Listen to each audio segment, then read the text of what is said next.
मेरा दिल जोर से कांप उठा। हाई ग्रेड डाओ आर्टिफैक्ट, ऐसी वस्तु जिसे फेदर ट्रांसफॉर्मेशन रियलम के प्राचीन दिग्गज भी जरूरी नहीं कि अपने पास रख पाए, और यह 1000 लेयर माउंटेन खुद को एक स्वतंत्र संसार कहता था। आज का डाओ कॉन्फ्रेंस भी इसी डाओ आर्टिफैक्ट की आर्टिफैक्ट स्पिरिट द्वारा संचालित होने वाला था, वह भी स्वयं उसकी आर्टिफैक्ट स्पिरिट। इसका मतलब था कोई सेक्ट एल्डर, कोई छिपा हुआ हस्तक्षेप या कोई पर्दे के पीछे की चाल बिल्कुल संभव नहीं थी। यह परीक्षा केवल एक चीज देखेगी, प्रतिभाशाली कल्टीवेटर्स का वास्तविक हृदय। ठीक उसी समय डाओ कॉन्फ्रेंस शुरू हुआ। 1000 लेयर माउंटेन खुल गया। अचानक शून्य के भीतर से एक प्राचीन और अथाह आवाज गूंज उठी। पूरा घाटी क्षेत्र फटने लगा। अगले ही पल एक भयानक शक्ति उमड़ी और एक ही झटके में 1 लाख से अधिक प्रतिभाशाली कल्टीवेटर्स को निगल गई। मेरी आंखों के सामने अंधेरा छा गया। जब मैंने दोबारा आंखें खोली तो लियू शीतो गायब था, झो युआनलांग भी नहीं था, यहाँ तक कि मेंग झांग भी कहीं दिखाई नहीं दिए। मैं अकेला था, पूरी तरह अकेला। मैं एक विशाल पर्वत के नीचे खड़ा था। उसकी चट्टानें सीधी ऊपर उठ रही थीं, मानो सीधे बादलों के पार चली गई हों। मैंने बिना सोचे ऊपर चढ़ने की कोशिश की, लेकिन अगले ही क्षण धड़ाम, एक अदृश्य दीवार ने मुझे जोर से पीछे उछाल दिया। तभी मेरे कानों में एक आवाज गूंजी, पर्वत पर चढ़ने वाले, इतनी जल्दबाजी मत करो। मैं चौंक कर मुड़ा। मेरे बगल का शांत जलाशय अचानक लहराने लगा। पानी की सतह पर एक आकृति धीरे धीरे उभरी और उसे देखते ही मैं स्तब्ध रह गया, क्योंकि वह बिल्कुल मेरी तरह दिखती थी। चेहरा वही, शरीर वही, लेकिन उसकी आंखें प्राचीन कुएं की तरह गहरी और शांत थीं। वह मेरा रिफ्लेक्शन था। रिफ्लेक्शन ने मेरी ओर देखा और शांत स्वर में कहा, मैं तुम्हारे हृदय का ट्रू सेल्फ हूँ। फिर उसने पर्वत की ओर इशारा किया। इस पर्वत का नाम डाओ माउंटेन है। यदि ऊपर चढ़ना चाहते हो तो पहले अपने हृदय से प्रश्न करो, दाओ क्या है? यदि उत्तर सही हुआ तो सीढ़ियां स्वयं प्रकट हो जाएंगी। मैंने लगभग बिना सोचे उत्तर दे दिया, डाओ है लॉन्जेविटी, डाओ है फ्रीडम। रिफ्लेक्शन ने सिर हिला दिया। गलत। मैं कुछ पल सोच में पड़ गया, फिर दोबारा बोला, डाओ फॉलोज नेचर ऑफ। सभी चीजें प्राकृतिक नियमों के अनुसार चलती हैं। संसार का चक्र ही डाओ है। रिफ्लेक्शन ने फिर सिर हिलाया।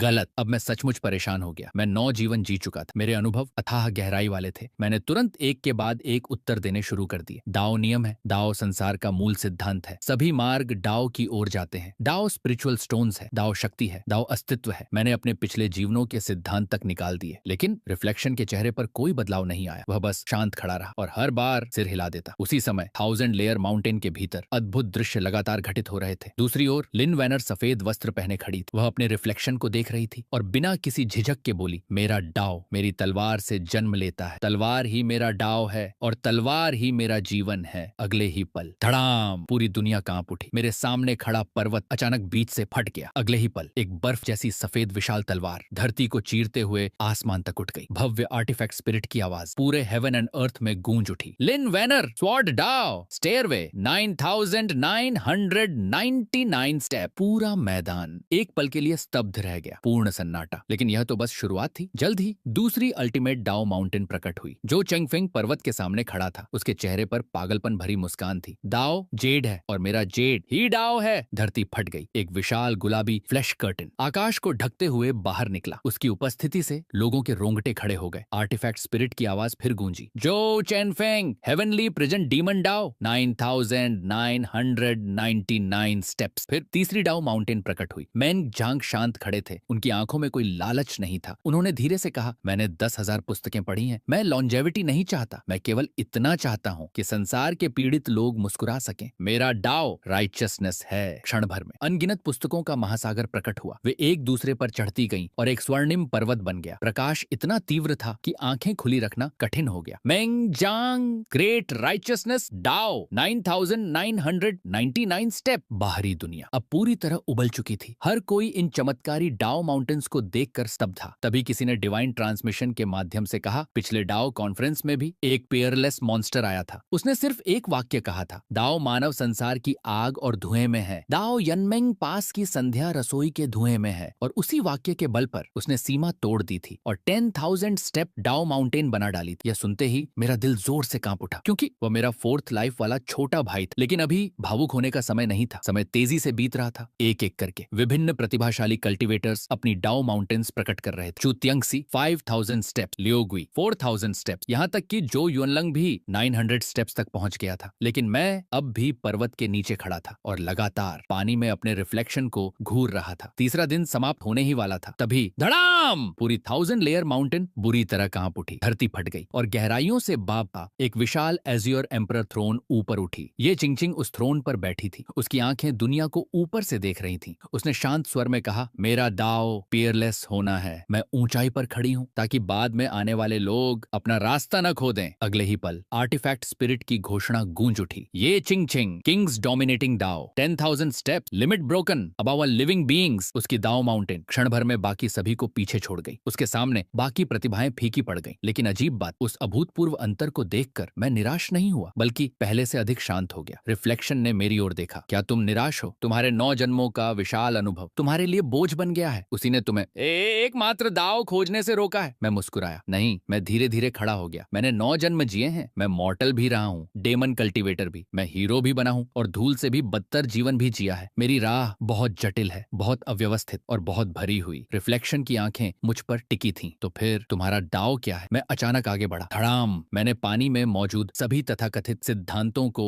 एक ही लात से चकनाचूर कर दिया। मेरी आवाज आसमान तक गूंज उठी। जिन कीचड़ों से मैं 9 जन्मों में गुजरा हूँ, जिन पत्थरों पर मैं आज खड़ा हूँ और जो रास्ता मेरे पैरों के नीचे है, वही मेरा डाव है। बूम! इस बार पर्वत नहीं उठा, बल्कि पूरी 1000 लेयर माउंटेन के हेवन एंड अर्थ लॉज मेरे साथ नृत्य करने लगे। मेरे पैरों के नीचे एक विशाल फैंटम माउंटेन उभरने लगी। वह पागलों की तरह ऊंची होती गई। एक ही क्षण में उसने बादलों को चीर दिया, ये चिंकिंग की एम्परर थ्रोन को दबा दिया और सीधे अनंत तारों भरे आकाश की ओर बढ़ गई। आर्टिफैक्ट स्पिरिट की आवाज पहली बार कांप उठी। Dao, root origin Dao, stairway, 36,000 step, 36 heavenly cycles, 36,000 steps. उस क्षण पूरा संसार शांत हो गया। ऐसी शांति जो पहले कभी नहीं आई थी। लिन वैनर ने सिर उठाया। जो चेंगफेंग जम गया। मेंग जांग की आंखें फैल गईं। ये चिंगचिंग थ्रोन से उठ खड़ी हुई। सभी पियरलेस मॉन्स्टर्स एक साथ उस पर्वत को देखने लगे। वह फैंटम माउंटेन मानो सीधे इमॉर्टल रेल्म से जुड़ रही थी, अनंत तारों के पार। ताई सेक्ट के सेक्ट मास्टर ने अचानक आंखें खोल दी। वह घूरते रहे सीधे उन 36,000 स्टेप्स को, लेकिन कुछ पल बाद उन्होंने गहरी सांस छोड़ी और अफसोस से सिर हिला दिया। दुर्भाग्य, यह आखिरकार केवल फैंटम है, मानव शक्ति। डाओ रूट ओरिजिन को पूरी तरह कैसे समझ सकती है? और सचमुच आर्टिफैक्ट स्पिरिट की आवाज दोबारा गूंजी। निर्णय, वास्तविक स्टेप 1000, शेष सभी फैंटम हैं। दर्शित डॉ अत्यधिक विशाल है। यह वर्तमान टैलेंट की सीमा से परे है। साधारण कल्टीवेटर इसे पूरा नहीं कर सकता। क्षण भर में चारों ओर हंसी गूंज उठी। बहुत से लोगों ने राहत की सांस ली। उन्हें खुशी थी कि यह कोई वास्तविक चमत्कार नहीं, बल्कि एक अव्यावहारिक सपना था। लिu शितो गुस्से से लाल हो गया। वह लोगों से बहस करने लगा, लेकिन मुझे कोई फर्क नहीं पड़ा। फैंटम तो क्या हुआ, मेरे पास समय की कमी नहीं थी। एक दिन मैं अपनी पूरी जिंदगी से इस रास्ते को भर दूंगा। तभी पानी में खड़ा मेरा ट्रू सेल्फ मुस्कुराया और अगले ही क्षण वह प्रकाश बनकर मेरे शरीर में समा गया। मेरे दिमाग में अचानक स्पष्टता छा गई, मानो कोई बंद दरवाजा खुल गया हो। मैंने अपने हाथों की ओर देखा और धीरे से बुदबुदाया, डाओ रूट ओरिजिन। तो मेरा रूट ओरिजिन क्या है? इक्सुआनवू ट्रू आर्ट, मेरा पुराना साथी जो मैंने स्वयं बनाया था। मैं सोच में डूब गया। इन वर्षों की अनगिनत लड़ाइयां और हजारों युद्ध अनुभव पहले ही ट्रू मार्शल ग्रेट थंडरबोल्ट में समा चुके थे, लेकिन इक्सुआनवू आर्मर आर्ट, ये डिवाइन एबिलिटी लंबे समय से आगे नहीं बढ़ी और अब शायद समय आ गया था। मैंने पहला स्टेप चढ़ा। उसी क्षण हेवनली साउंड उतरने लगी, लेकिन वह आसमान से नहीं आई, वह मेरे पैरों के नीचे से उठी। हर कदम एक नया संगीत स्वर बन रहा था और वे स्वर सीधे मेरे मन में प्रवेश कर रहे थे, ज्ञान की चिंगारियों में बदलते हुए। मैंने तुरंत डिडक्शन शुरू कर दी। स्वानवू ट्रू फॉर्म, ब्लेजिंग यांग ट्रांसफॉर्मेशन, 9 येन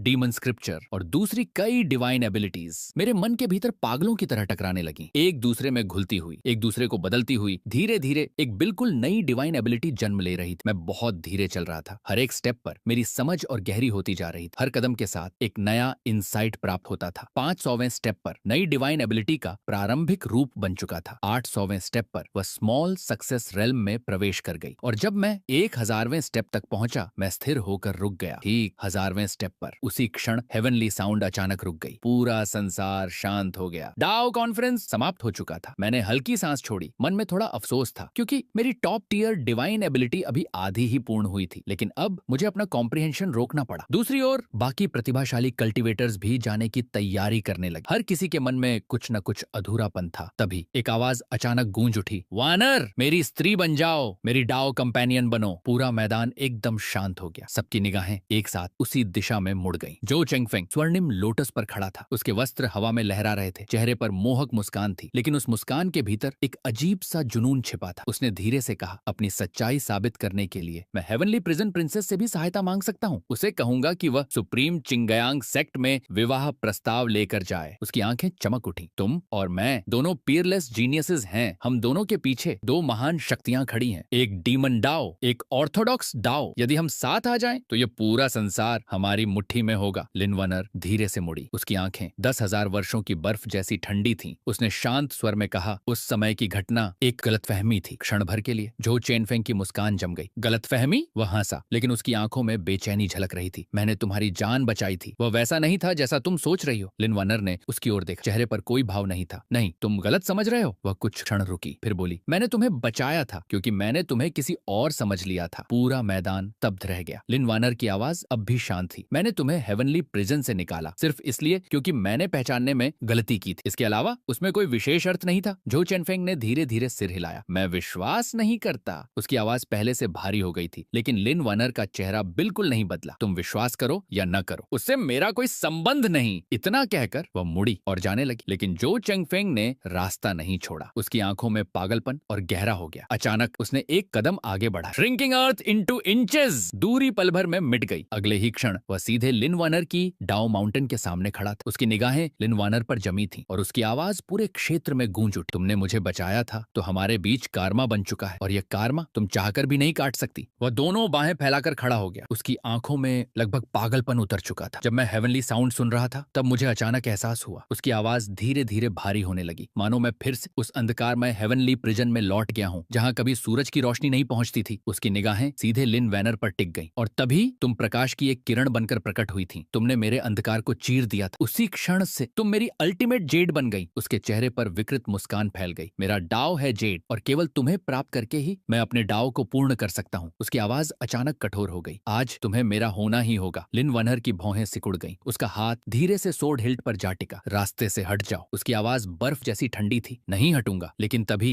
एक हरे वस्त्रों वाली आकृति अचानक दोनों के बीच आ खड़ी हुई। मेंग झांग। उसके हाथ में एंशिएंट स्क्रॉल था। चेहरा शांत था, लेकिन उसकी उपस्थिति एक पर्वत जैसी अडिग थी। उसने झो चेनफेंग की ओर देखा और शांत स्वर में कहा, तियन यूजी, कृपया वापस लौट जाइए। झो चेनफेंग की आंखें सिकुड़ गईं। स्कॉलर, तुम जरूरत से ज्यादा दखल देने लगे हो। मेंगजांग ने बिना विचलित हुए उत्तर दिया। जहां अन्याय दिखे वहां हर व्यक्ति को हस्तक्षेप करना चाहिए। झो चेनफेंग हंस पड़ा। तुम एकमात्र golden core 7th layer cultivator, क्या तुम सच में मुझे रोक पाओगे? दोनों की निगाहें टकराईं और उसी क्षण हवा का माहौल बदल गया, मानो शून्य में बिजली और अग्नि टकराने लगी हो। चारों ओर जाने को तैयार प्रतिभाशाली कल्टीवेटर्स अचानक रुक गए, क्योंकि पियरलेस मॉन्स्टर्स की लड़ाई 1000 वर्षों में एक बार देखने को मिलती थी। यह अवसर कोई छोड़ना नहीं चाहता था। यहाँ तक कि आर्टिफैक्ट पीरियड भी उन्हें रोकने के लिए सामने नहीं आई, क्योंकि 1000 लेयर माउंटेन में युद्ध निषिद्ध नहीं था। दाओ का संघर्ष स्वभाव से ही प्रतिस्पर्धा था। झो चेनफेंग ने दोनों हाथ पीठ के पीछे बांध लिए और तिरस्कार से मुस्कुराया। दूसरों की नजर में गोल्डन कोर जायंट्स शायद बहुत बड़े हों, लेकिन मेरी नजर में वे कुछ भी नहीं है। उसकी आंखों में अहंकार चमक उठा। तुम रोक सकते हो या नहीं, ये लड़कर ही पता चलेगा। मेंग झांग का चेहरा शांत रहा, न भय, न क्रोध, न घबराहट। अगले ही पल झो चेनफेंग ने हाथ उठाया और एक पाम स्ट्राइक मार दी। Heavenly prison, worldly extinction. धड़ाम! पाम फोर्स फूट पड़ी और पूरे आकाश में गुलाबी प्रकाश की वर्षा फैल गई, मानो अनगिनत चमकती बूंदें स्वर्ग से बरस रही हों। लेकिन उनमें से हर एक बूंद सोल कोरोशन की भयावह शक्ति से भरी थी। उनमें इतनी ताकत थी कि पर्वतों को भी भेद सकती थी। मेंग झांग पीछे नहीं हटे, बल्कि आगे बढ़े। उनके हाथ की एंशिएंट बुक अचानक खुल गई। पन्ने तेजी से पलटने लगे और अगले ही क्षण अथाह राइटियस ची फूट पड़ी, मानो अनंत नदियां एक साथ उमड़ आई हों। Righteousness eternal! स्वर्णिम प्रकाश फैल गया और एक विशाल गोल्डन शील्ड बन गया। गुलाबी लाइट रेन उस शील्ड से टकराने लगी। धड़ाम धड़ाम धड़ाम! लेकिन हर बूंद मानो आग में गिरते पतंगे की तरह नष्ट हो रही। फिर भी उस प्रहार की शक्ति अत्यंत भयानक थी। मेंग झांग लगातार पीछे खिसकते गए। 1 कदम, 2 कदम, 3 कदम, लेकिन अंततः उन्होंने पूरा वार झेल लिया। झो चेनफेंग की भौं उठी। बुरा नहीं, फिर से! अगले ही क्षण उसने दूसरी डिवाइन एबिलिटी सक्रिय कर दी। 7 इमोशंस, नॉर्थ विंड शैडो। ये एक और टॉप टियर डिवाइन एबिलिटी। क्षण भर में पूरे हेवन एंड अर्थ में असीम दुहक की ध्वनि फैल गई। रोने की आवाजें, विलाप, निराशा, पीड़ा। जहां भी पाम फोर्स गुजरती वहां की हवा तक कराह उठती। मेंग झांग का चेहरा गंभीर हो गया। उन्होंने तुरंत स्प्रिंग ऑटम ब्रश निकाल ली। ब्रश की नोक शून्य में हल्के से छुई। अगले ही पल पाइन स्मोक इंक फट पड़ा और विशाल काले धुएं में बदल गया। वह धुआं सीधे पाम फोर्स से टकरा गया, लेकिन पाम फोर्स ने उसे बेरहमी से फाड़ डाला। काला धुआं बिखर गया। मेंग झांग फिर पीछे हटे। इस बार 5 कदम। उनके होंठों के कोने से रक्त की एक पतली धार बह निकली। झो चेनफेंग मुस्कुराया। स्कॉलर, तुम्हारा लिंगलोंग हार्ट सचमुच मेरी 7 इमोशंस और 6 डिजायर्स टेक्निक्स को दबाता है। लेकिन उसकी आंखों में ठंडी चमक उभरी। एब्सोल्यूट पावर के सामने सप्रेशन का कोई अर्थ नहीं होता। मेंग झांग ने अपने होंठों से रक्त पोंछ पोंछ दिया। उनकी आंखें पहले से अधिक दृढ़ हो गईं। अगले ही क्षण उन्होंने धीरे से कहा, ब्रश, इंक, रूलर, फ्लेम। धड़ाम! चारों नेटल मैजिक ट्रेजर्स एक साथ प्रकट हो गए। स्प्रिंग ऑटम ब्रश आकाश में विशाल कैरेक्टर्स लिखने लगी। पाइन स्मोक इंक गरजते हुए ब्लैक ड्रैगन में बदल गई। स्वांडे रूलर खुल गया और 10,000 मील लंबा माउंटेन एंड रिवर प्रोजेक्शन ऊपर से दबाने लगा। ड्रैगन टेल फ्लेम आकाश में प्रलय जैसी अग्नि लहरें उठाने लगी। चारों टॉप ग्रेड स्पिरिट आर्टिफैक्ट्स एक पूर्ण सेट के रूप में सक्रिय हो गए। उनकी संयुक्त शक्ति डाओ आर्टिफैक्ट के स्तर को छू रही थी और जब वे perfect realm top tier divine ability के साथ जुड़े तो उनकी शक्ति कई गुना बढ़ गई। मेंगजांग की आवाज पूरे आकाश में गूंज उठी। सॉन्ग ऑफ राइचियस छी, तेज और स्पष्ट पढ़ने की आवाज आसमान में गूंज उठी। अनंत राइचियस छी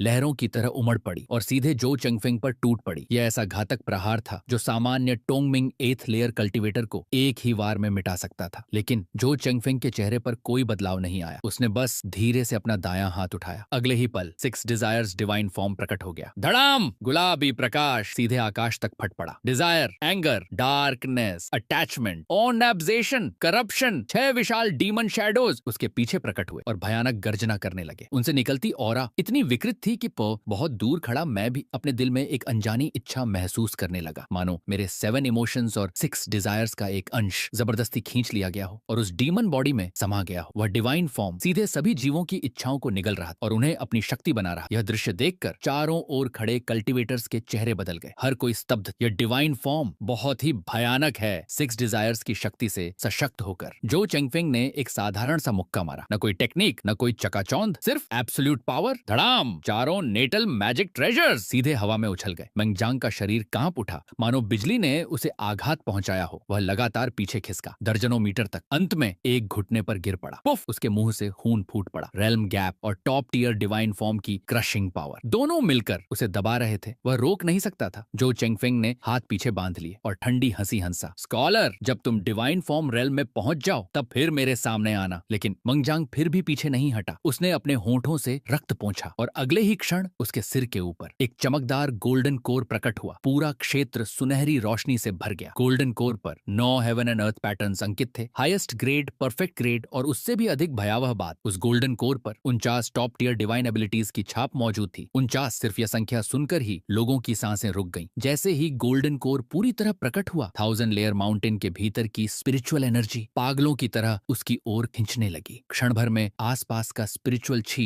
लगभग खाली हो गया। मेंगजांग ने गहरी सांस ली। उसके शरीर से असीम करुणा और इतिहास की उदासी फैलने लगी। वह धीरे धीरे बुदबुदाया। 6 राजवंश बहते जल की तरह बीत गए। कितने साम्राज्य धूल बन गए। मैंने इतिहास की महान राइटियसनेस देखी है और आज उसे एक ही लेखनी में कॉमन पीपल्स मॉन्यूमेंट पर लिख दूंगा। अचानक भीड़ में किसी ने चीख कर कहा, यह वही है legendary divine ability prototype. Meng Fuji ने 6 डायनेस्टीज के उत्थान और पतन को देखकर जो डिवाइन एबिलिटी बनाई थी, mountain and river, record, spring autumn, तो यह सच था। सभी के चेहरे बदल गए। अगले ही क्षण मेंगजांग ने ब्रश चला दी। धड़ाम! ऐसा लगा मानो इतिहास का पहिया घूमने लगा हो। विशाल साम्राज्य उठे, फिर ढह गए। राजा बने, फिर मिट्टी में मिल गए। अनगिनत प्रजा हंसी, रोई और खून बहाया। पूरा संसार एक ही चित्र में समा गया। मैं हूं या बाकी पीरलेस जीनियस। उस क्षण हर किसी ने राजवंशों के उत्थान और पतन का भार महसूस किया। इतिहास का दर्द, सभ्यता का बोझ, लाखों लोगों की पुकार, सब कुछ उस एक ब्रश स्ट्रोक में समा गया। यह सचमुच कॉमन पीपल्स मॉन्यूमेंट पर लिखी गई एक अमर पंक्ति थी। यहाँ तक कि जो चेंगफेंग का चेहरा भी बदल गया। पहली बार उसकी आंखों में गंभीरता उभरी। Self created supreme divine ability prototype Linglong heart वाकई असाधारण है। उसने तुरंत दोनों टेक्निक सक्रिय कर दी। Heavenly prison divine art, 7 emotions great art, एक साथ क्षण भर में जी, joy, anger, worry, thought, sorrow, fear, shock, 7 emotions असंख्य डीमन थ्रेड्स में बदल गईं और कॉमन पीपलजस मॉन्यूमेंट को जकड़ लिया। दोनों शक्तियां आकाश के बीच टकराईं। Boom boom boom! पूरा हेवन एंड अर्थ कांप उठा। लेकिन धीरे धीरे 7 इमोशंस थ्रेड्स टूटने लगीं, एक एक कर। चटाक चटाक चटाक! हालांकि मेंगजांग का डिवाइन एबिलिटी भी अब अपनी सीमा पर पहुंच चुका था। दोनों लगभग समाप्त हो चुके थे। तभी झो चेनफेंग ने तीसरा मुक्का मारा। धड़ाम! आकाश फट गया। पर्वत कांप उठे। माउंटेन एंड रिवर प्रोजेक्शन टूट गई। मेंगजांग सीधे हवा में उछल गया। उसका गोल्डन कोर भी साथ में हिल गया। वह 100 मीटर दूर जाकर पहाड़ की चट्टान से टकराया। धम!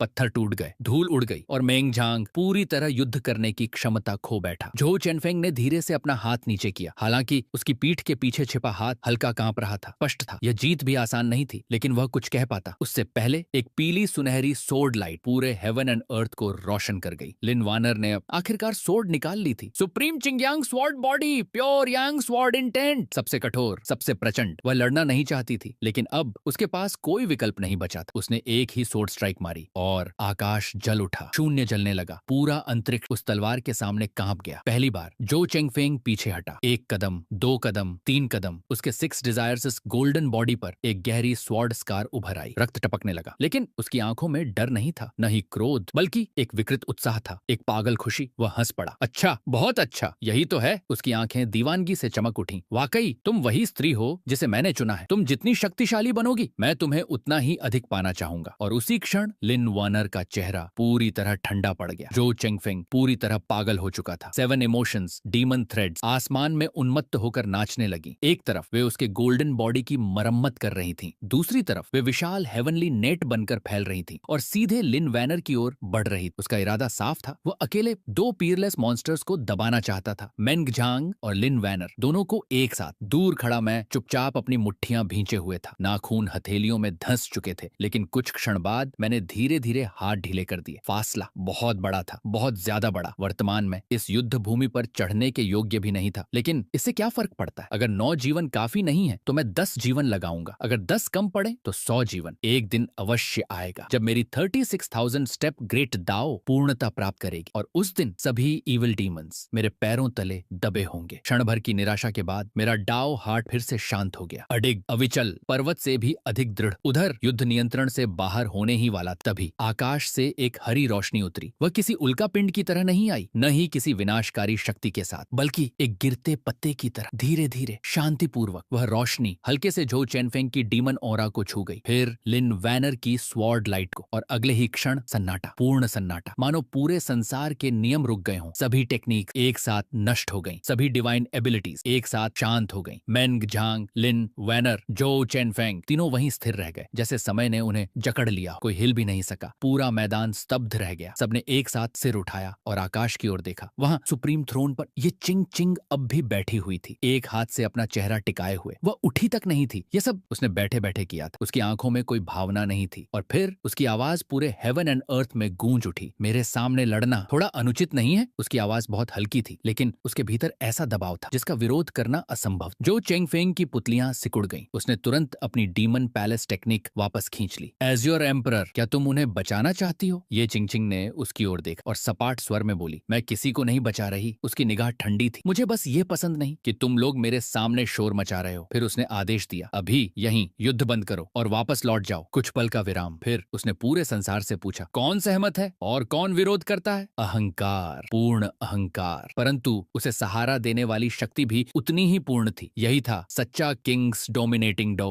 पूरा क्षेत्र मौन हो गया। कोई बोलने की हिम्मत नहीं कर सका। जो चेंगफेंग लगातार ये चिंगचिंग को घूरता रहा। 1 सांस, 2 सांस, 3 सांस, पूरा वातावरण जम गया। आखिरकार उसने एक कदम पीछे लिया। ठीक है, मैं एज्योर एम्परर को यह सम्मान देता हूँ। उसकी आवाज में अनिच्छा साफ थी, लेकिन उसने विरोध नहीं किया। अगले ही क्षण वह गोल्डन लोटस पर चढ़ गया। 9 टेल्ड हेवनली फॉक्स उसके पीछे प्रकट हुई। दोनों रक्तिम प्रकाश में बदल गए और क्षितिज की ओर उड़ गए। दूसरी ओर लिन वैनर ने चुपचाप अपनी तलवार म्यान में रख दी। फिर उसने सुप्रीम थ्रोन की दिशा में हल्का सा अभिवादन किया और बिना कुछ कहे पर्वत से नीचे उतर गई। मेंग झांग भी कठिनाई से खड़े हुए। उन्होंने हाथ जोड़कर सम्मान प्रकट किया, फिर चुपचाप चले गए। कुछ ही क्षणों में पूरा तूफान शांत हो गया, लेकिन ये चिंगचिंग की निगाहें अब भी नहीं हटी थी। वह पर्वतों के पार देख रही थी, भीड़ के पार, अनगिनत प्रतिभाओं के पार, और अंततः उसकी दृष्टि आकर रुकी एक साधारण ग्रे रॉब पहने युवक पर। उस युवक पर जिसे कोई नहीं देख रहा, जिसे कोई महत्व नहीं दे रहा, जिसकी उपस्थिति भीड़ में पूरी तरह साधारण लग रही थी। वह युवक मैं था। ये चिंगचिंग की आंखें मुझ पर टिकी रहीं, गहरी, शांत और रहस्यमयी, मानो वह मेरे भीतर छिपे किसी रहस्य को देख चुकी हो। उस क्षण मेरा दिल हल्का सा कांप उठा, क्योंकि मुझे एहसास हो गया था एज योर एम्परर मुझे देख रही थी। मैंने सिर उठाया और उस क्षण वह जोड़ी आंखें जो असंख्य लोगों को मोहित कर सकती थीं, सीधे मुझ पर टिकी हुई थीं। ये चिंगचिंग मुझे देख रही थी, मानो किसी दुर्लभ अनकट जेड को परख रही हो। कुछ क्षण बाद उसने धीरे से कहा, तुम्हारा डॉ 36,000 स्टेप्स तक पहुंचा, रूट ओरिजिन को छू लिया और पूर्णता की चरम सीमा तक पहुंच गया। उसकी आवाज में दुर्लभ प्रशंसा थी। फिर उसने हल्की सांस छोड़ी। दुर्भाग्य की बात है कि ऐसा दाव मानव शक्ति की सीमा से बाहर है। उसकी आंखें गहरी हो गईं। लेकिन यदि एक दिन तुम सचमुच इस मार्ग को पूरा कर पाओ तो शायद मुझे भी आश्चर्य होगा। पूरा क्षेत्र शांत था। हर कोई उसकी बात सुन रहा था। फिर अचानक ये चिंगचिंग ने ऐसा प्रस्ताव दिया जिसे सुनकर असंख्य कल्टीवेटर्स की सांसें रुक गईं। क्या तुम मेरे साथ चलना चाहोगे? द लुओ एम्परर पैलेस में प्रवेश करो। एक पल के लिए समय जैसे रुक गया। उसने आगे कहा, रिसोर्सेज, टेक्निक, मास्टर्स, जो चाहो चुन लो। मैं स्वयं तुम्हें गोल्डन कोर रेल्म तक पहुंचाऊंगी। बूम! भीड़ में हलचल मच गई। कई कल्टीवेटर्स की आंखें लाल हो गईं। द लुओ एम्परर पैलेस 10 सर्वोच्च ऑर्थोडॉक्स पावर्स में से एक, और उससे भी बढ़कर ये एज्योर एम्परर के पुनर्जन्म की व्यक्तिगत पेशकश थी। ऐसा अवसर जिसका लोग जीवन भर सपना देखते थे। लेकिन मैं चुप रहा, लंबे समय तक सोचता रहा, फिर धीरे से सिर हिला दिया। एज्योर एम्परर, आपकी कृपा के लिए धन्यवाद, लेकिन जूनियर की प्रतिभा साधारण है। द लुओ एम्परर पैलेस मेरे योग्य स्थान नहीं है। जैसे ही ये शब्द निकले, चारों ओर सन्नाटा छा गया। सब स्तब्ध रह गए। किसी ने कल्पना भी नहीं की थी कि कोई व्यक्ति एज्योर एम्परर के निमंत्रण को ठुकरा देगा। लेकिन मेरे मन में कोई संदेह नहीं था। द लुओ एम्परर पैलेस निश्चित ही महान था, लेकिन मैं जिस मार्ग पर चल रहा था वह मेरा अपना मार्ग, ओमनिसेंस, ओमनीपोटेंस और अल्टीमेट डाओ। वह ये चिंगचिंग का डाओ नहीं था, वह मेरा था। यदि मैं एम्परर पैलेस में चला जाता तो अनगिनत कर्मा से बांध जाता। धीरे धीरे मैं एज्योर एम्परर का आश्रित बन जाता, लेकिन मेरा गर्व इसकी अनुमति नहीं देता था। मेरी 36,000 स्टेप्स दाओ माउंटेन इसकी अनुमति नहीं देती थी। मैं किसी का अधीनस्थ नहीं बन सकता था, कभी नहीं। आश्चर्य की बात यह थी, ये चिंगचिंग क्रोधित नहीं हुई, बल्कि उसकी आंखों में हल्की प्रशंसा चमकी। कम से कम तुम स्वयं को समझते हो। उसने हल्का सा हाथ हिलाया और एक हरी पत्ती धीरे धीरे मेरी ओर उड़ाई। वह पत्ती छोटी तलवार जैसी दिखती थी। उसकी नसें ड्रैगन की तरह मुड़ी हुई थीं। ये चिंगचिंग ने कहा, इसे रख लो। यदि भविष्य में तुम अपना विचार बदलो तो इस पत्ती को लेकर द लुओ एम्परर पैलेस आ जाना, मुझे ढूंढ लेना। इतना कहकर उसकी एम्परर थ्रोन आकाश में उठ गई और इमॉर्टल माउंटेन, जो अभी तक संसार को ढंके हुए थी, सिकुड़कर एक छोटे से बॉन्साई की तरह हो गई। फिर ताई सेक्ट मास्टर ने उसे वापस ले लिया। अगले ही क्षण सबकी आंखों के सामने प्रकाश चमका और सभी को घाटी के बाहर भेज दिया गया। जब मैंने दोबारा देखा, मैं 1000 लेयर वैली के बाहर खड़ा था। तेज धूप आंखों को चुभ रही थी। तभी मैंग झांग मेरी ओर चले आए। उनका ग्रीन रॉब अब भी खून से रंगा हुआ था। वह मेरे सामने रुके और कड़वी मुस्कान के साथ बोले, तुमने मजाक तो नहीं उड़ाया होगा? एक पूरे मेजर रियलम का अंतर, मैं सचमुच उसे हरा नहीं सकता था। मैंने बिना झिझक उत्तर दिया, एक पियरलेस मॉन्स्टर को रियलम गैप के बावजूद चुनौती देना और जीवित बच जाना, इसमें मजाक की कौन सी बात है? मैंग झांग कुछ क्षण चुप रहे, फिर गहरी सांस ली। उनकी आंखों में फिर से दृढ़ता लौट आई। जब मैं गोल्डन कोर रियल में प्रवेश करूंगा, मैं उससे फिर लड़ूंगा। एक और बार। मैं मुस्कुराया और अपना हाथ आगे बढ़ाया। उस दिन मैं तुम्हारा समर्थन करने आऊंगा। मैंग झांग भी मुस्कुराए। उन्होंने मेरा हाथ मजबूती से पकड़ लिया। फिर मिलेंगे, फिर मिलेंगे। इसके बाद हम अलग हो गए। वापसी के रास्ते में मैं जो युआनलांग के स्पिरिट बोट पर नहीं चढ़ा। मैंने पैदल चलना चुना, धीरे धीरे अपने विचारों में खोया हुआ। लेकिन लियू शितु फिर भी पीछे लगा रहा, बिल्कुल जिद्दी झोंक की तरह। चाहकर भी उससे छुटकारा नहीं पाया जा सकता था। सेनगे, हम आखिर कब तक पैदल चलते रहेंगे? लियू शितु ने थके हुए चेहरे के साथ शिकायत की। क्या हम बंदर के बूढ़े होने तक चलते रहेंगे? मैं हल्का सा मुस्कुराया। जल्दी किस बात की? रेड डस्ट टेम्परिंग हार्ट भी कल्चरेशन का हिस्सा है। पहले दुनिया को देखो, फिर डाओ को समझो। और इस तरह हमारी यात्रा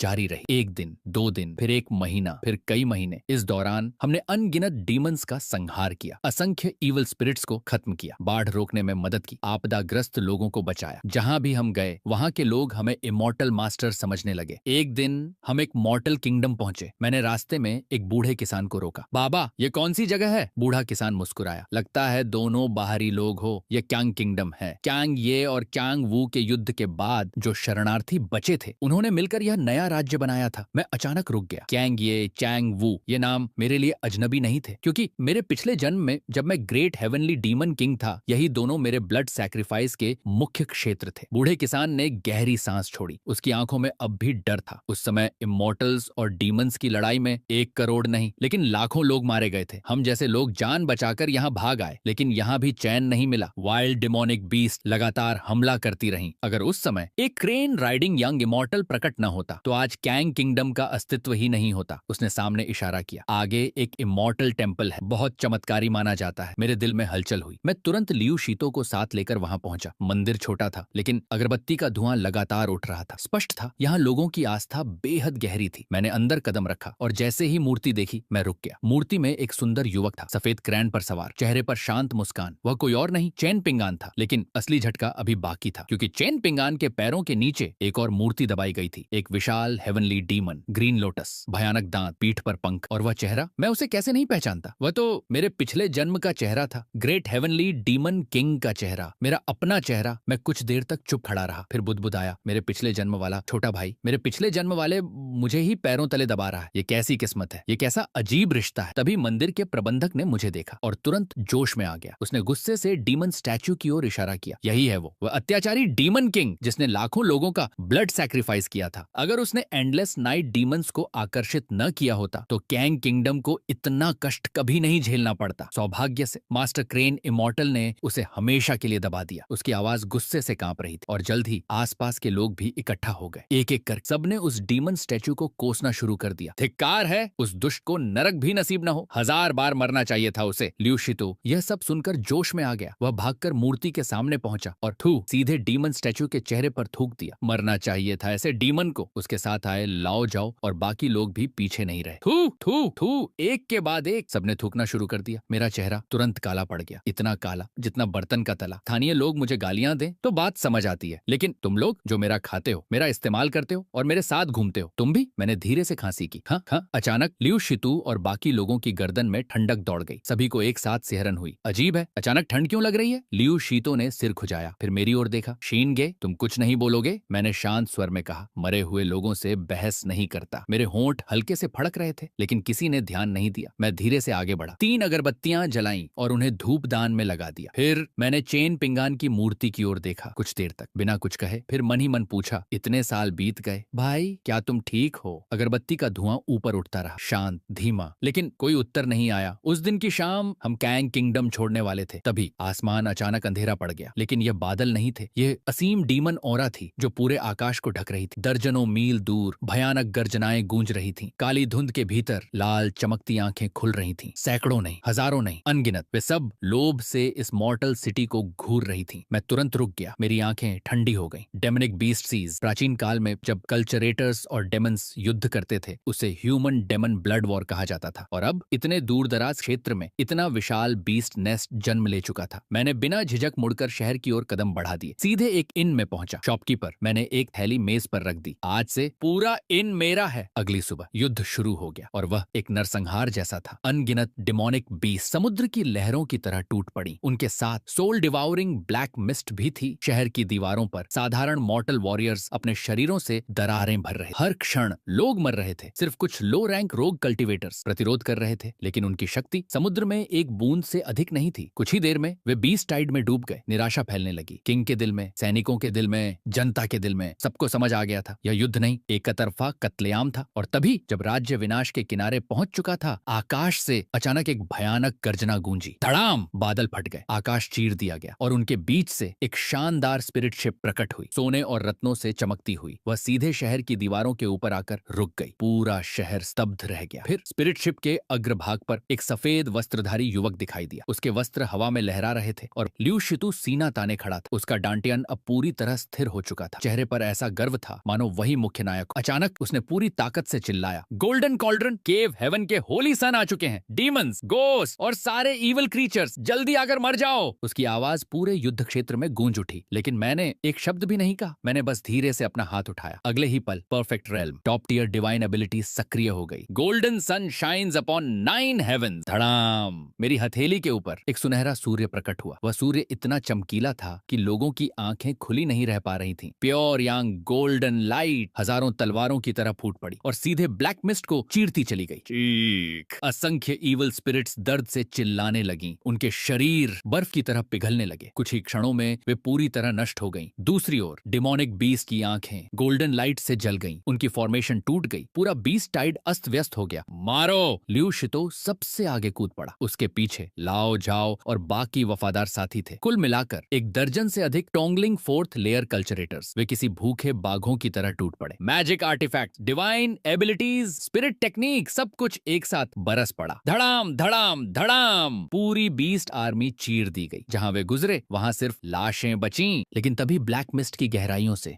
एक विकृत डीमन शैडो उभरी। उसका शरीर मुड़ा तुड़ा था, आवाज खुरदुरी और भयावह थी। डाओ फ्रेंड को! जीवित रहते समय मैं लिंगताई रियलम का ग्रेट कल्टिवेटर था। उसकी लाल आंखें शहर पर घूमी। बस इस शहर के कीड़ों को ब्लड सैक्रिफाइस कर लेने दो और मैं अपनी पीक स्ट्रेंथ वापस पालूंगा। फिर उसने मेरी ओर देखा। तुम इन तुच्छ मॉर्टल्स के लिए मुझसे दुश्मनी मोल लेना चाहते हो? क्या यह सचमुच इसके योग्य है? मैं स्पिरिट शिप पर खड़ा रहा। चेहरे पर ठंडी मुस्कान थी। जीवित रहते समय मैंने हल्की हंसी हंसी। तो फिर अभी क्या हो? मेरी आंखों में उपहास चमक उठा। अब तो तुम सिर्फ टोंगलिंग 5th लेयर के एक अवशेष हो और तुम्हें मारना मेरे लिए काफी है। डीमन शैडो क्रोध से पागल हो गई। मूर्ख! अगले ही पल उसने एक विशाल गोस्ट हैंड बना दी। वह हाथ आकाश को ढक रहा था और सीधे सीधे स्पिरिट शिप पर गिर पड़ा, लेकिन मैं नहीं हिला, एक कदम भी नहीं। मेरे माथे के बीचों बीच सुनहरी रोशनी फूट पड़ी। धड़ाम! 35 डिवाइन एबिलिटी डाओ रून्स एक साथ प्रकट हो गए। वे आपस में जुड़ने लगे और फिर एक नेटल गोल्डन टैलिस्मन बन गया। वह टैलिस्मन सीधे आकाश में उठ गया, साथ ही नेदर वर्ल्ड इटर्नल हैंड भी सक्रिय हो गई। ऊपर से गोल्डन टैलिस्मन, नीचे से नेदर वर्ल्ड हैंड, दोनों शक्तियां एक साथ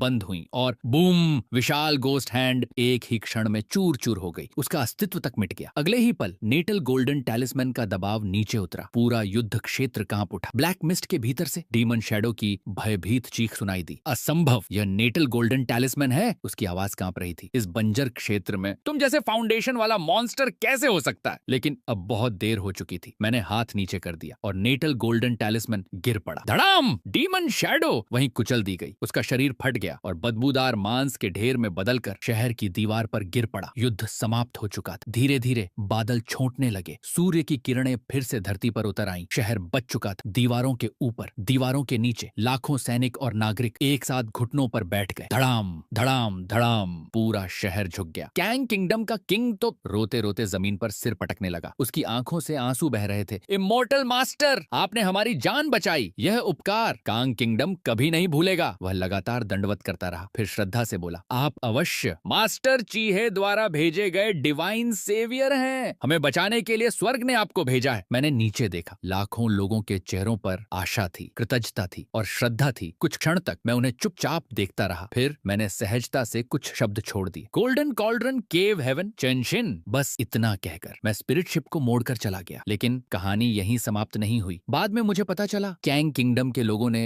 मंदिर में मेरी भी एक मूर्ति स्थापित कर दी। और सबसे मजेदार बात, उस मूर्ति के पैरों के नीचे भी ग्रेट हेवनली डीमन किंग दबा हुआ था। यानी मैं खुद अपनी ही मूर्ति के नीचे कुचला जा रहा था। यह सुनकर मैं केवल कड़वी मुस्कान ही दे सका। खुद को खुद से कुचलना शायद यही कर्मा है। इस संसार के कॉज एंड इफेक्ट वास्तव में विचित्र भी हैं और अद्भुत भी। इसके बाद मेरी यात्रा फिर शुरू हुई। मैंने जानबूझकर स्पिरिट शिप का उपयोग नहीं किया, बल्कि पैदल चलना चुना। श्रिंकिंग अर्थ इनटू इंचेस टेक्निक के सहारे जो रास्ता कुछ दिनों में पूरा हो सकता था, मैंने उसे वर्षों में पूरा किया, क्योंकि मैं कल्टीवेशन कर रहा था, चलते चलते, समझते समझते। और इसी प्रक्रिया में मैंने 15 माइनर डिवाइन एबिलिटीज को 9 यिन डीमन स्क्रिप्चर जैसी मेजर डिवाइन एबिलिटीज के साथ पूर्ण रूप से मिला दिया। 100 वर्ष का अनुभव, अनगिनत प्रयोग और अंततः एक नई body refining top tier divine ability जन्मी। शुआनवू ट्रू बॉडी मेरी सबसे बड़ी रचनाओं में से एक। लेकिन ये केवल शुरुआत थी। जब गोल्डन कॉल्ड्रन केव हेवन लौटने में सिर्फ 2 दिन का रास्ता बचा था, तभी मुझे ब्रेक थ्रू का अवसर मिला। अनगिनत स्पिरिट स्टोन्स मेरे चारों ओर बिखरी हुई थी। क्षण भर में वे सब चूर्ण बन गई। उनके भीतर की स्पिरिचुअल एनर्जी पागलों की तरह मेरे शरीर में समाने लगी, फिर संपीड़ित हुई। 1 बार, 2 बार, 3 बार, 5 बार और अचानक स्पिरिट स्टोन सी के बीचों बीच एक विशाल गोल्डन प्लेटफॉर्म उभर आई। 5 स्तर, 5 मंजिलें और उसकी सतह पर 35 डिवाइन एबिलिटी डाओ रून्स अंकित थीं। धड़ाम! गोल्डन प्लेटफॉर्म पूरी तरह स्थिर हो गई। Tongling 6th layer, Lingtai realm, great cultivator. मैं सफल हो चुका था। लेकिन जब मैं गोल्डन कॉल्ड्रन केव हेवन पहुंचा तो मेरा स्वागत उत्सव से नहीं हुआ, बल्कि विनाश से हुआ। शिनगे लियो शितो का चेहरा पूरी तरह सफेद था। उसके हाथ कांप रहे थे। वह मेरे सामने एक पत्र लेकर आया। मास्टर चले गए। मेरा दिल धक से रह गया। मैंने पत्र खोला। वह एक फेयरवेल लेटर थी। सेक्ट मास्टर बदला लेने गए थे और वहीं मृत्यु को प्राप्त हो गए। एक क्षण में पूरे गोल्डन कॉल्ड्रन केव हेवन का आसमान बदल गया। इतना बड़ा सेक्ट जिसका एक ही नेता था, अब बिना सिर के ड्रैगन बन चुका था और तुरंत 2 गुटों में बांट गया। पहला गुट जो युआन लांग का समर्थन कर रहा था, क्योंकि उसकी सीनियरिटी सबसे अधिक थी। दूसरा गुट मेरा समर्थन कर रहा था, क्योंकि मैं लिंगताई रियलम में पहुंच चुका था। सेक्ट हॉल के सामने दोनों पक्ष आमने सामने खड़े थे। हवा में तनाव भर चुका था। 2 5 लेयर लिंगताई प्लेटफॉर्म्स आकाश में एक दूसरे का सामना कर रही थी। स्पिरिचुअल एनर्जी उफान मार रही थी। ऐसा लग रहा था कि किसी भी क्षण गृह युद्ध छिड़ जाएगा। जो युआनलांग मेरी ओर देख रहा था। उसकी आंखों में जटिल भाव थे। जूनियर ब्रदर चैन, मैं तुम्हारा शत्रु नहीं बनना चाहता। मैंने सिर हिलाया। मैं भी नहीं। लेकिन उसी क्षण मुझे सेक्ट मास्टर की अंतिम चिट्ठी याद आई। उसमें केवल एक बात लिखी थी, अगर बचा नहीं सकते तो छोड़ देना, जिंदा रहना सबसे जरूरी है। मैंने मन ही मन सोचा, जिस शत्रु ने सेक्ट मास्टर को मार दिया, अगर वह यहाँ आ गया तो क्या गोल्डन कॉल्ड्रन केव हेवन बच पाएगा? नहीं, यहाँ रुकना, मौत का इंतजार करना था। अचानक मैंने अपनी लिंगताई प्रेशर वापस खींच ली और ऐसा वाक्य कहा जिसने पूरे सेक्ट को स्तब्ध कर दिया। सीनियर ब्रदर जो, सेक्ट मास्टर की गद्दी अब आपकी है। पूरा मैदान हिल गया। हर कोई अविश्वास से मुझे देखने लगा, यहाँ तक कि जो युआनलांग भी स्तब्ध रह गया। लेकिन मैंने हाथ उठाया। मेरी एक शर्त है। मेरी आंखें चमक रही थीं। Half treasury, half resources, half magic artifact और लूशिया माउंटेन रेंज का सेक्ट प्रोटेक्शन फॉर्मेशन। मैंने शांत स्वर में कहा, मेरे लोग, मैं अपने साथ ले जाऊंगा। यह युद्ध नहीं था, यह सौदा था, पूर्ण रूप से तर्कसंगत। कुछ दिनों बाद समझौता पूरा हो गया। मैंने आधा ट्रेजरी लिया, अपने समर्थकों को साथ लिया और कुछ 100 कल्टीवेटर्स के साथ स्पिरिट शिप पर सवार हो गया। सेक्ट गेट के सामने जो युएनलांग चुप खड़ा था, उसकी आंखों में जटिल भाव थे। मैंने सोचा था कि हमारे बीच एक युद्ध अवश्य होगा, लेकिन तुमने जाने का निर्णय लिया। मैं मुस्कुराया। तुम मेरी कल्पना से भी अधिक बुद्धिमान निकले। जो युएनलांग ने गहरी सांस ली। अगर सेक्ट टूट जाता तो किसी का भला नहीं होता। मैंने केवल हल्की मुस्कान दी। अगले ही पल स्पिरिट शिप आसमान में उठ गई और शून्य को चीरती हुई आगे बढ़ गई। मेरा नया गंतव्य कैंग किंगडम, वही दूरस्थ मॉर्टल किंगडम जिसे मैंने कुछ महीने पहले बचाया था। कुछ महीनों बाद कैंग किंगडम के जिंक्सिया पीक पर एक नया सेक्ट जन्मा। प्रोटेक्टिव ग्रैंड फॉर्मेशन सक्रिय हो गई। स्पिरिट स्प्रिंग्स फूट पड़ी। पूरे पर्वत पर स्पिरिचुअल छी फैल गई। मैं स्वयं सेक्ट गेट के विशाल पत्थर के सामने खड़ा था, हाथ में सोर्ड। एक एक स्ट्रोक के साथ मैंने 3 विशाल अक्षर उकेरे, जिंक्सिया सेक्ट। धड़ाम। जैसे ही अंतिम स्ट्रोक पूरा हुआ, एक नए युग की शुरुआत हो गई। लियू शितु उत्साह से हाथ रगड़ने लगा। उसका चेहरा खुशी से चमक रहा था। छिनगे, अब तो हम भी फाउंडिंग एंसेस्टर्स बन गए। समय नदी की तरह बहता गया। साल बीतते गए, पहाड़ बदल गए, नदियां बदल गईं और दुनिया भी बदलती चली गई। 30 साल बाद जिंगडिंग केव हेवन से एक भयानक खबर आई। एक अज्ञात शक्तिशाली शत्रु अचानक वहां उतरा। सिर्फ एक रात, केवल एक रात के भीतर पूरा जिंगडिंग केव हेवन नष्ट हो गया। जो युआनलांग का कोई पता नहीं चला, जीवित या मृत कोई नहीं जानता था। पूरा सेक्ट जड़ से उखाड़ दिया गया। जब यह समाचार मुझ तक पहुंचा, मैं जिंक्सिया सेक्ट के मुख्य द्वार पर खड़ा था। लंबे समय तक एक शब्द भी नहीं बोला। उस दिन जब मैंने पीछे हटने का निर्णय लिया था, मुझे लगा था कि मैं केवल संघर्ष टाल रहा हूं, लेकिन अब समझ आया वही निर्णय अनजाने में सैकड़ों लोगों की जान बचा गया। यह दूरस्थ और उजाड़ भूमि जिसे कभी लोग तुच्छ समझते थे, वही हमारी सबसे बड़ी ढाल बन गई। समय फिर आगे बढ़ा। 50 वर्ष बाद मेरे साथ आए 12 पुराने भाई एक एक करके ब्लेस्ड फेट प्राप्त करने लगे और लियू शितु हमेशा की तरह किस्मत का लाडला निकला। उसने सीधे पर्पल फॉर्च्यून कंडेंसेशन कर ली। पूरा सेक्ट दंग रह गया और देखते ही देखते वह जिंक्सिया सेक्ट का चीफ ग्रैंड एल्डर बन गया। हालांकि उसका मुख्य काम अब भी वही था, रसोई संभालना, खाना खिलाना और लोगों पर चिल्लाना। 200 वर्ष बाद मैंने एक शिष्य स्वीकार किया, हान चिंग। एक ऐसा लड़का जिसके पास हेवन डिफाइंग फिजिक था, 10,000 लॉज, सेंट बॉडी, जन्मजात मॉन्स्टर टैलेंट। उसे देखते ही मुझे समझ आ गया जिंक्सिया सेक्ट की 1000 वर्ष की विरासत आखिरकार अपना उत्तराधिकारी पा चुकी है। 300 वर्ष बाद वह चीज आ ही गई जिससे कोई कल्टीवेटर बच नहीं सकता। विछो, मृत्यु, अलविदा।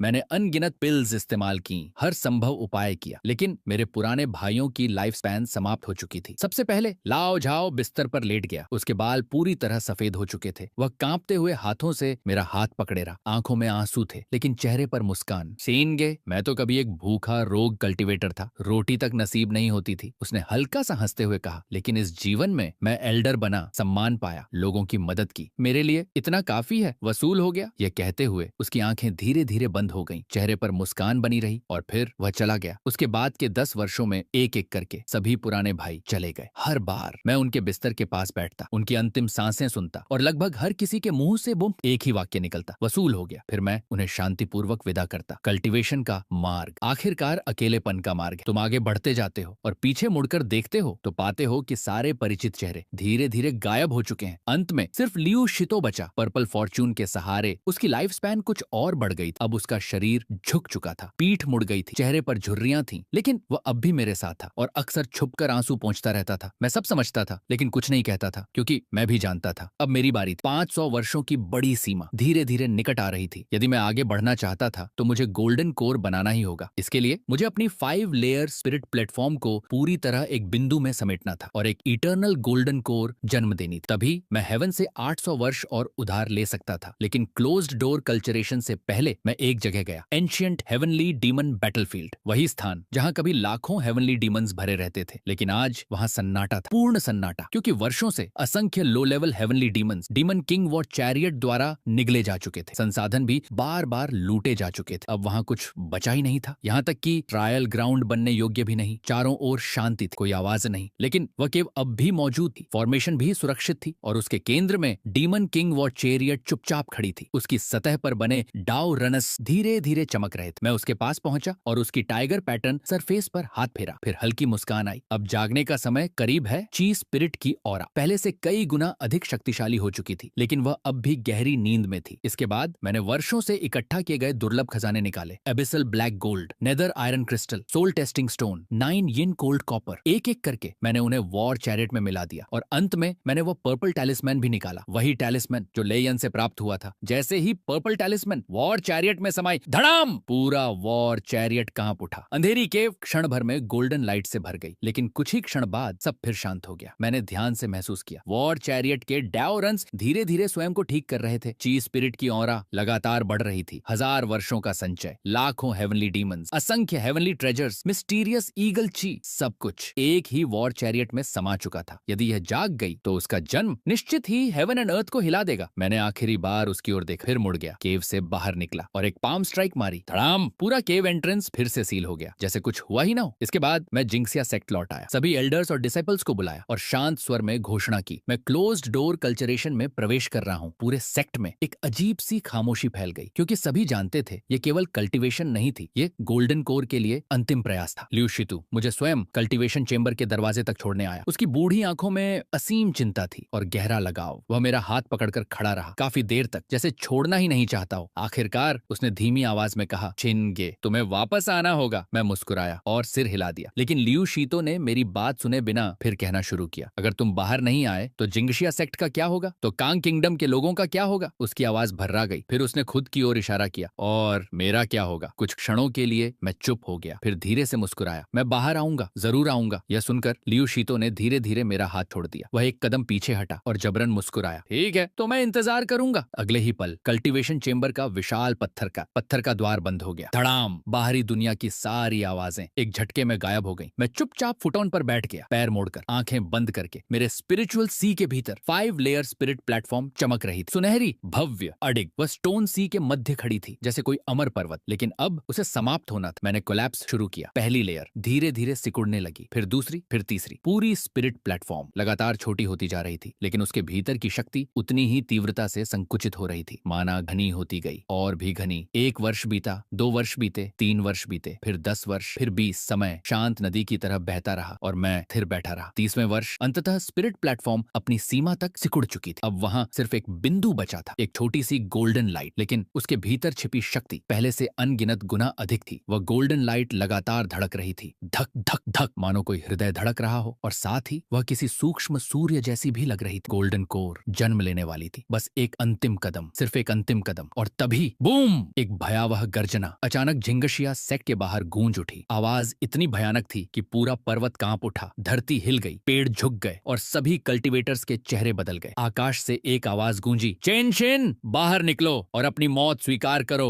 बूम! उस आवाज में थंडर जैसी शक्ति थी। सभी डिसाइपल्स के चेहरे सफेद पड़ गए। आकाश में एक आकृति खड़ी थी, स्थिर, अचल। उसकी ऑरा धुएं और समुद्र की तरह फैल रही थी, असीम, अथाह। वह नीचे जिंगसिया सेक्ट को देख रहा था। उसकी आंखों में केवल उपेक्षा थी, मानो वह किसी सेक्ट को नहीं, एक कब्रिस्तान को देख रहा हो। लियू शितो का शरीर कांप उठा, उसकी आवाज थरथरा रही थी, गोल्डन कोर ग्रेट परफेक्शन, वो गोल्डन बॉडी रियलम से सिर्फ एक कदम दूर है। यह सुनते ही सभी एल्डर्स का दिल बैठ गया। इतना शक्तिशाली शत्रु जिंगशिया सेक्ट ने पहले कभी नहीं देखा था, लेकिन वह व्यक्ति बात करने नहीं आया था। उसने बस हाथ उठाया और एक कैजुअल स्ट्राइक मारी, बस एक साधारण वार, लेकिन धड़ाम! सेक्ट प्रोटेक्शन ग्रैंड फॉर्मेशन तुरंत टूट गई, मानो कांच हो। 12 हाई ग्रेड स्पिरिट आर्टिफैक्ट जो फॉर्मेशन का आधार थी, एक साथ फट गई, टुकड़े टुकड़े होकर आसमान में बिखर गई। पूरा सेक्ट हिल गया। रोक उसे! 2 वाइस सेक्ट मास्टर्स तुरंत आकाश में उड़ गए। उन्होंने अपनी स्पिरिट प्लेटफॉर्म्स बाहर निकाली, लेकिन उनके पास प्रतिक्रिया का समय भी नहीं था। धप! एक पाम स्ट्राइक, सिर्फ एक पाम स्ट्राइक, और दोनों की स्पिरिट प्लेटफॉर्म्स सीधे चकनाचूर हो गईं। उनके शरीर हवा में फट गए, यहाँ तक कि चीखने का अवसर भी नहीं मिला। क्षण भर में दोनों ब्लड रेन बनकर बरस पड़े। पूरा जिंगशिया सेक्ट स्तब्ध रह गया। लियू शीतो का चेहरा मृत व्यक्ति जैसा सफेद पड़ गया, लेकिन उसने एक पल भी संकोच नहीं किया। उसने तुरंत एक गोल्डन पिल निकाल ली। वह ऐसी मेडिसिन थी जो भविष्य की क्षमता को जलाकर क्षणिक शक्ति देती थी। उसने उसे निगल लिया बिना झिझक, फिर पीछे मुड़कर पूरे सेक्ट पर गरजा, दवा खाओ और जान लगाकर लड़ो। उसकी आवाज टूट रही थी, लेकिन उसमें दृढ़ता थी, मृत्यु से भी बड़ी। एक एक डिसाइपल आगे आया, चुपचाप पिल्स निकाली और मुंह में डाल ली। कोई रो रहा था, कोई डर से कांप रहा था, कोई अपनी मैजिक आर्टिफैक्ट इतनी जोर से पकड़े था कि हथेली से खून निकल आया, लेकिन कोई पीछे नहीं हटा, क्योंकि वे जानते थे आज की लड़ाई जीतने के लिए नहीं थी। आज की लड़ाई सिर्फ एक चीज के लिए थी, अपने सेक्ट मास्टर के लिए समय खरीदने के लिए, बस थोड़ा सा समय।